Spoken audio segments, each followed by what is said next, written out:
As artificial intelligence quickly becomes commonplace, one of the biggest concerns is how kids and teenagers are using this new technology, especially in the classroom. Joining us now is Adeel Khan, CEO of MagicSchool, an AI platform for educators. Good morning, Adeel.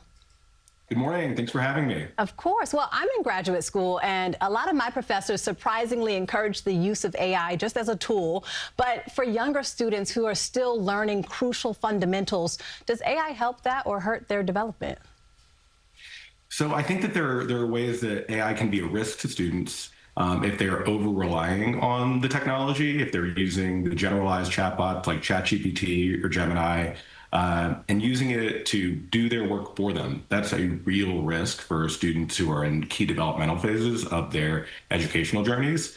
And there are really responsible ways to use generative AI that can help with learning. I imagine as you use generative AI in graduate school, it's really helpful to help you learn.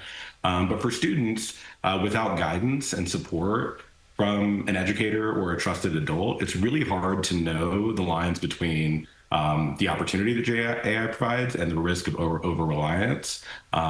So we encourage that teachers are bringing this technology to students, teaching them those risks and opportunities up front, and then helping them use it with a safe platform like the one MagicSchool provides in schools.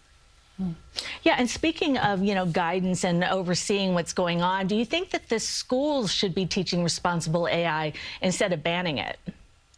So yes, schools need to do this. It is urgent. So, I was a teacher in a public school in Atlanta when social media was taking off.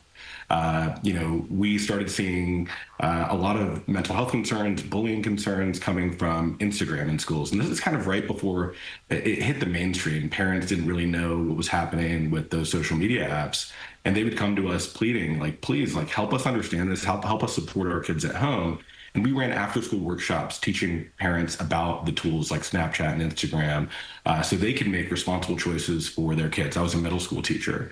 We've already seen the story happen before with technology, that when we're not teaching about responsible use in schools, it can be used in really harmful ways. And now we're seeing things like cell phone bans in schools. We kind of, 10 years ago, we knew we probably shouldn't have allowed kids to have cell phones when learning in a classroom. That doesn't really make any sense when mostly what they're going to do with it is not learning related.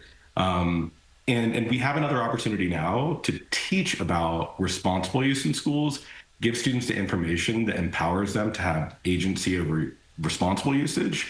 And if they're not learning about it in school, it's really hard for really busy parents to know how this technology is to be used responsibly. So we need to train teachers so they can train students on teach students how to use this technology in ways that betters their life rather than harms it.